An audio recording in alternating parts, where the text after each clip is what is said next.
কিয়ামতের ময়দানে সর্বপ্রথম ইবাদতের মধ্যে নামাজের হিসাব হবে। আমি বলবো, আপনারা উত্তর দিবেন। বলেন তো, ইবাদতের ক্ষেত্রে কিয়ামতের ময়দানে সর্বপ্রথম কোন ইবাদতের হিসাব হবে? নামাজের। একটা কিতাব আছে, নাম সহিহুল জামি', হাদিস নাম্বার 2573 নাম্বার হাদিস, 2573 নাম্বার হাদিস। এই হাদিসে রাসূল আকরাম সাল্লাল্লাহু আলাইহি ওয়াসাল্লাম বলেন, আউয়ালু মা ইউহাসাবু বিহিল আবদু ইয়াউমাল কিয়ামাতিস সালাহ।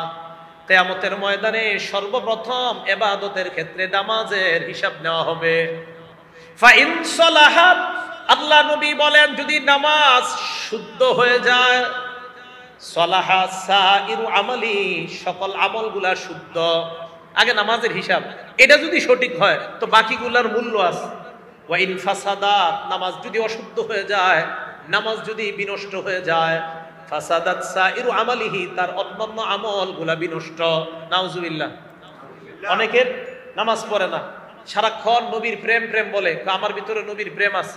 জোহর পড়ছেন নি? কয় না। আসর পড়ছেন না, মাগরিব না, এশা না। তাহলে প্রেম কিভাবে? এটা বুঝবেন না। নবীর প্রেম অন্তরে আছে। নামাজ না পড়লে নবীর প্রেম, এটা একদম মিথ্যা কথা, এটা ভণ্ডামির পরিচয়। দলিল আমি একটু পরে দলিল দিচ্ছি, দেখেন একের পরে এক দলিলগুলো মুখস্থ রাখবেন, দেখবেন যে না, যারা নামাজ পড়ে না তাদের মাঝে নবীর প্রেম নাই, এটা মিথ্যা কথা। তাহলে 3 নাম্বার, নামাজ শুদ্ধ হবে কিয়ামতের মাঠে। নামাজের হিসাব যদি ঠিক হয়, সব ঠিক। হাতে পায়ে ধরে বলি, দুনিয়ার মধ্যে অন্য কিছু আপনি করেন আর না করেন, নামাজ ঠিক করেন।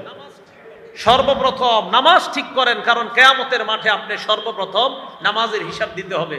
আল্লাহ আমাকে আপনাদের সকলকে যতদিন বেঁচে থাকবো এক ওয়াক্ত নামাজ স্বেচ্ছায় স্বজ্ঞানে আমরা আর কখনো ছেড়ে দিব না, কাজা করব না, ইনশাআল্লাহ। এগুলো 3 নাম্বার।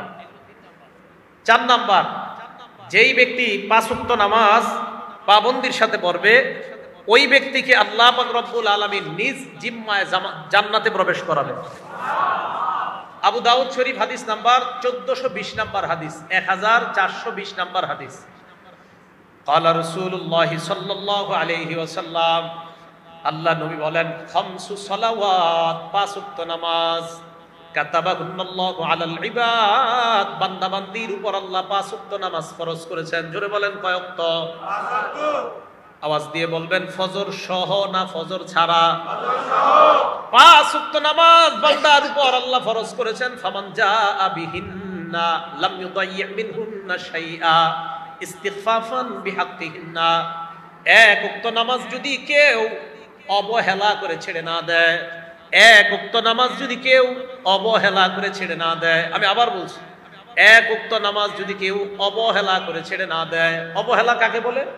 হুজুরে নামাজের দাওয়াত দিস, এলাকার একজন, ভাই চলেন। আরে যান ভাই, চলেন। আরে যান তো ভাই, চলেন না নামাজে, চলেন। আরে যান ভাই, চলেন না। এই যে আরে যান, অবহেলা, ব্যাপার না, কোনো এটা কোনো ব্যাপার না, যান হুজুর বর্মু কালকে, মানে ব্যাপার না। নবীজি বলেন, অবহেলা করে 1 ওয়াক্ত নামাজ ছাড়বে না। কানা লাহু আহদুন ইনদাল্লাহ আইয়ুদখিলাহুল জান্নাহ। 5 ওয়াক্ত নামাজ যারা নিয়মিত আদায় করবে, 1 ওয়াক্ত অবহেলা করে ছেড়ে দিবে না, আল্লাহ পাক রব্বুল আলামিনের ওয়াদা, আল্লাহ তাকে জান্নাতে প্রবেশ করাবেন।